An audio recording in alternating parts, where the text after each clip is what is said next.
Hello everybody. So today we will continue our Ascendants through Vedic Astrology series, and today we will be talking about Libra Ascendant. Now your Ascendant, in case you guys don't know, is the sign that was rising in the east at the time of your birth. The Ascendant changes every couple of hours, so depending on what constellation is rising in the east, it changes every couple of hours. And in Vedic astrology, another term for ascendant is called your lagna, which means that which has been screwed into place. It's funny, the word lagna and lagnat both pertain to the same thing, like screwing the identity into place, and your ascendant provides basically a roadmap for your entire life because it places every other sign in every other house, so that gives a good idea of what your whole astrology chart looks like. So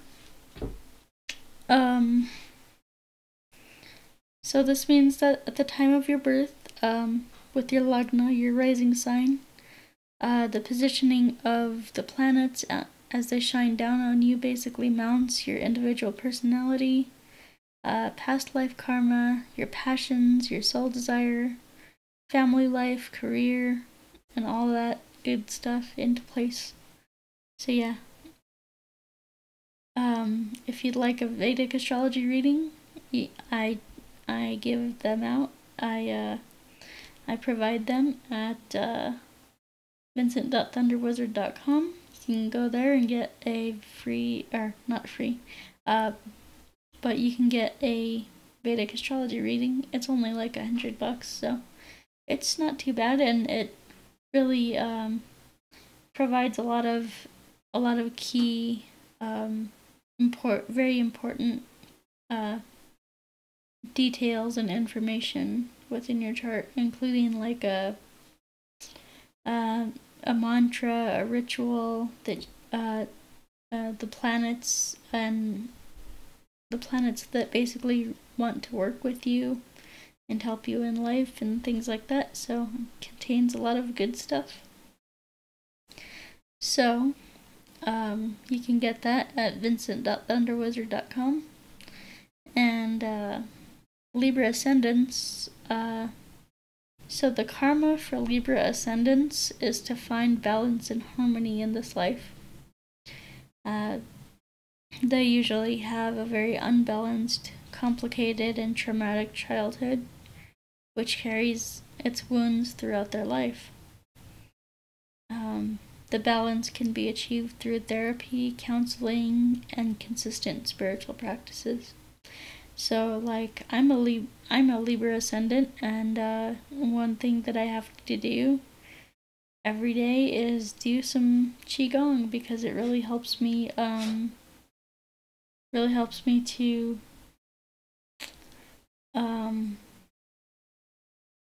to like get the energy that I need to like carry my way through the day, and just I can notice a big difference between when I do energy work and when I do not do energy work in my day, and it's a huge difference. So, and that could also be depending on the planets and things like that, but I think a lot of it has to do because with my Libra ascendant, just placing that, having that placement. So, alrighty, so yeah, let's talk about, so if you have a Libra ascendant, that would mean that you have Scorpio in the second house.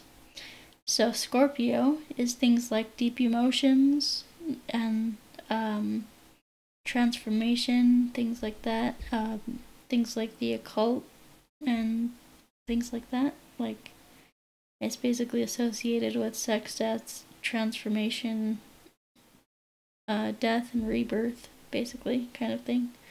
So transformation, a lot of deep things. And the second house is things like money, work, income, daily routines, values, priorities, habits, and work ethic. So someone with this placement may be a counselor, therapist, healer, shaman, or even financial advisor. Someone who really values the deep transformation, like emotional and psychological transformation that they could provide to somebody. So they might end up doing that for work. So let's move on to Sagittarius in the third house. So if you have Libra ascendant, you'd have Scorpio in the second and Sagittarius in the third. And so we're just going to keep going around the chart until we reach all 12 houses. So right now I'll talk about Sagittarius in the third house. So Sagittarius is things like philosophy and religion, foreign travels, foreign cultures.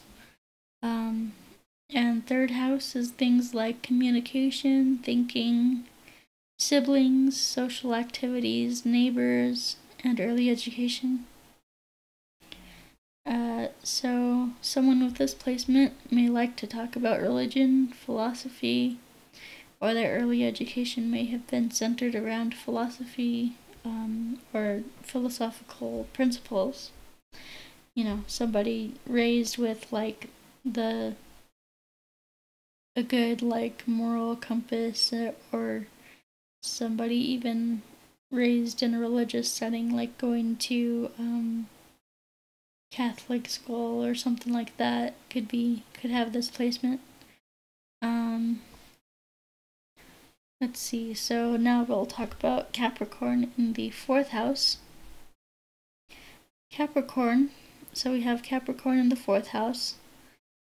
And Capricorn is basically means hard work and dedication and achievement, things like that. So, and fourth house is home, mother, foundations, family, emotions, and self-care. Now, this is why I say they may have had a traumatic childhood, because the fourth house is typically ruled by Cancer, and the 10th house, which is work, fame, basically your public life, is ruled by Capricorn. And so they're having a Libra ascendant, they're switched. So we have Capricorn in the fourth house. And so this is why I say there may have been some trauma in childhood, because Capricorn is hard work and dedication and business and achieving career achievements. And then if that's being placed in the house of home, nurturing, mother, foundations, family, emotions, self-care, things like that, then this could be, it's like two energies kind of clashing, because they literally are, like Capricorn is supposed to be on the other side of the chart, so it's clashing energies. So someone with this placement may have had a very hard childhood, where they were pushed to work hard to get good grades in school, to be straight A student, to be in honors and things like that, honor society, and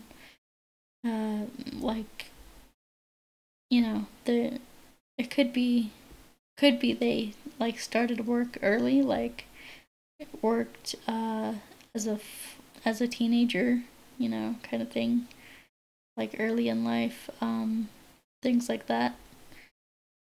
And basically the main thing that I want to get to with this placement is that they weren't allowed to just be a kid and enjoy being a kid. They had to grow up and face the harsh reality of kind of they were forced to grow up too quickly. So yeah, that's an issue that can be a huge issue. So let's go on to Aquarius in the 5th house. Now, if you don't know what the Aruda Lagna is, it's basically like how other people see you.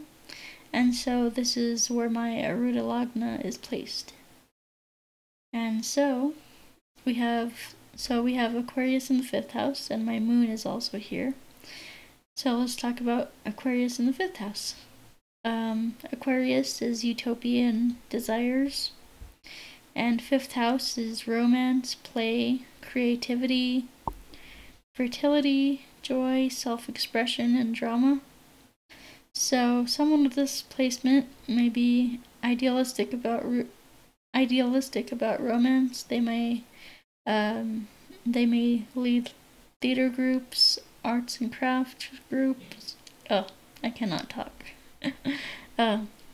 They might lead theater groups, arts and crafts groups, or other social and creative groups. So then we have, moving on to Pisces in the 6th house.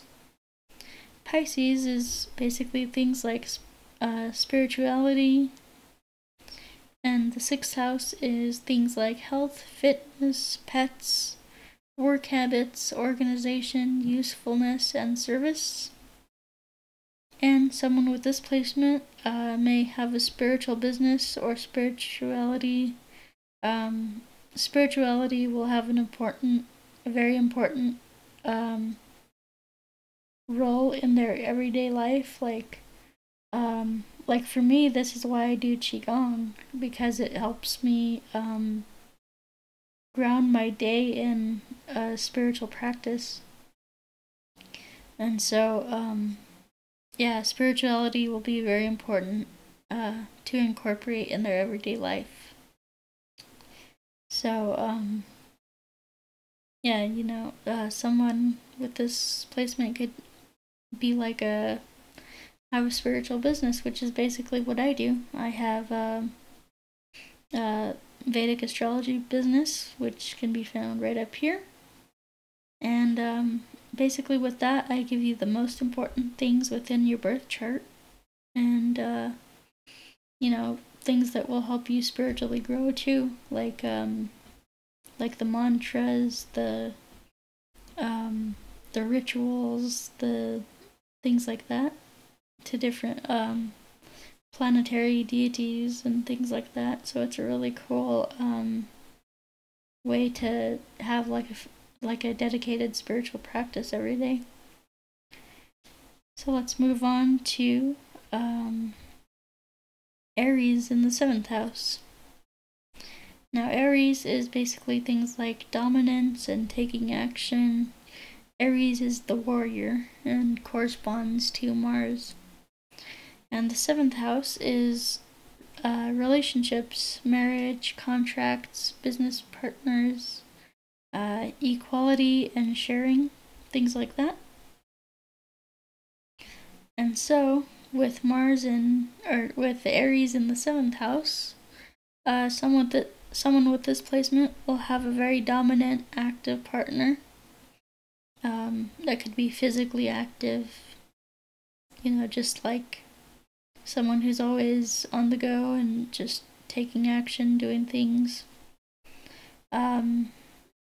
So they'll have a very dominant, active partner who leads the relationship. And they'll basically wear the pants in the relationship. They'll basically be like,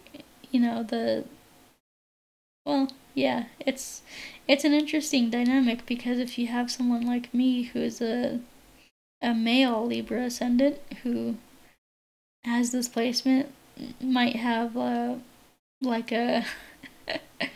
domineering girlfriend or something like that. So it's interesting.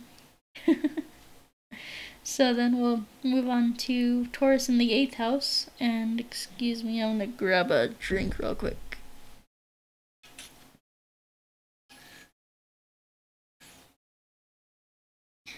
Alrighty. So we have Taurus in the 8th house.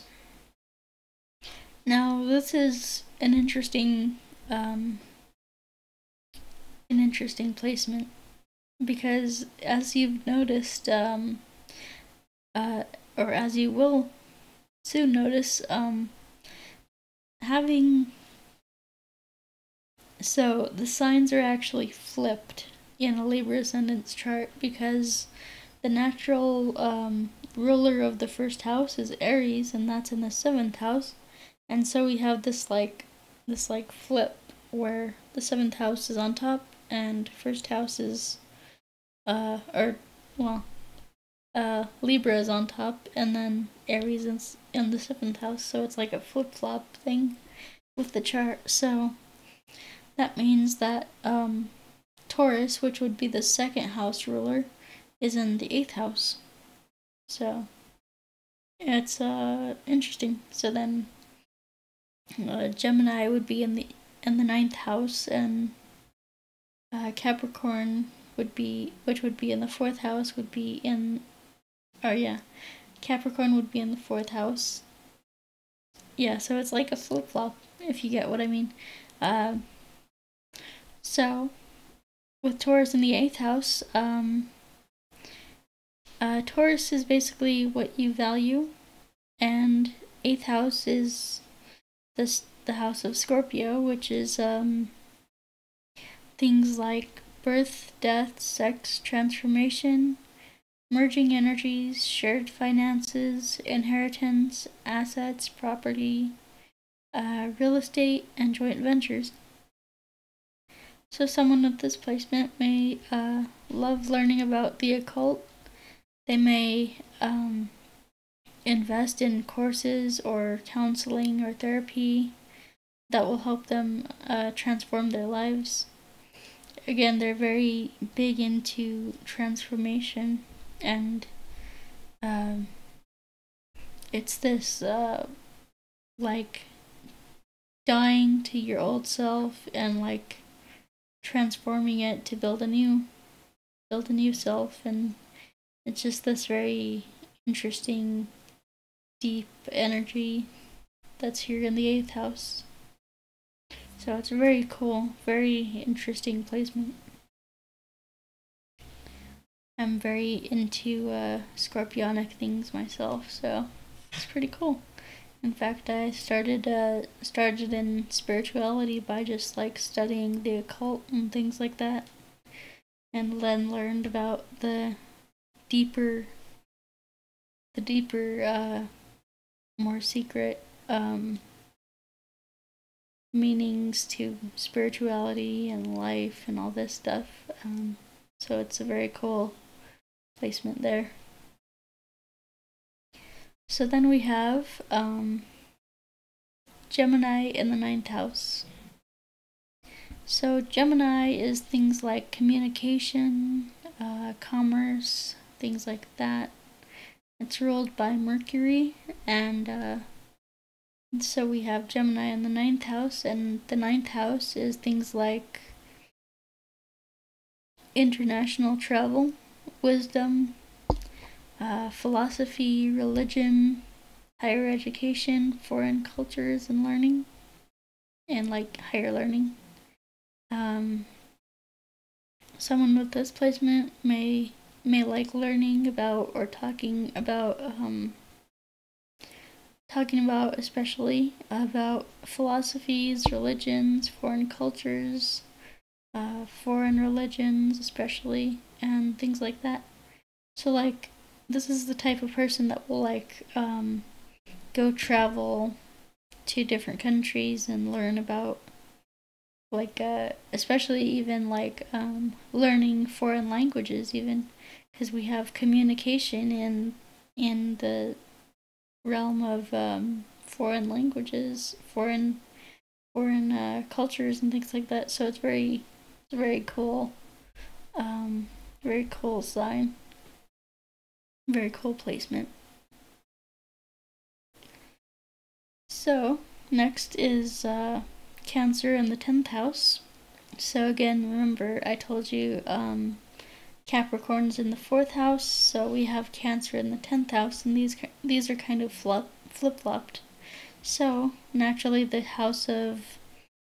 the mother, the home, nurturing, caring, self-care, emotions, things like that. Very feminine. Feminine sign is placed in the house of the 10th house, which is the house of career, long-term achievements, status, reputation, public image, fame, fathers, and experts. So it's this very interesting dynamic between, we have the house, the Capricorn in the 4th house, and now we have Cancer in the 10th house. So someone with this placement, like me, I have Libra ascendant, so I have this placement. Someone with this placement may work from home or have a career that involves nurturing others, whether that's in like hospitality, massage, energy work, or hotel management, things like that. Because again, why I say hotel management is because Cancer is the sign of the house, of the home, and mother, and things like that. So that's pretty cool. So, I mean, you really could have a lot of different careers with this one, with this placement. I know myself, I was a massage therapist, and then I started getting into astrology, and now I'm into like qigong and energy work and things like that. So it's very interesting, and I'm actually starting to look into teaching qigong, like those guys in the park that teach qigong and tai chi and things like that. So that should be interesting in the warmer months. And then we have Leo in the 11th house, and excuse me, I don't know, my throat's getting so dry. Must be this weather or something.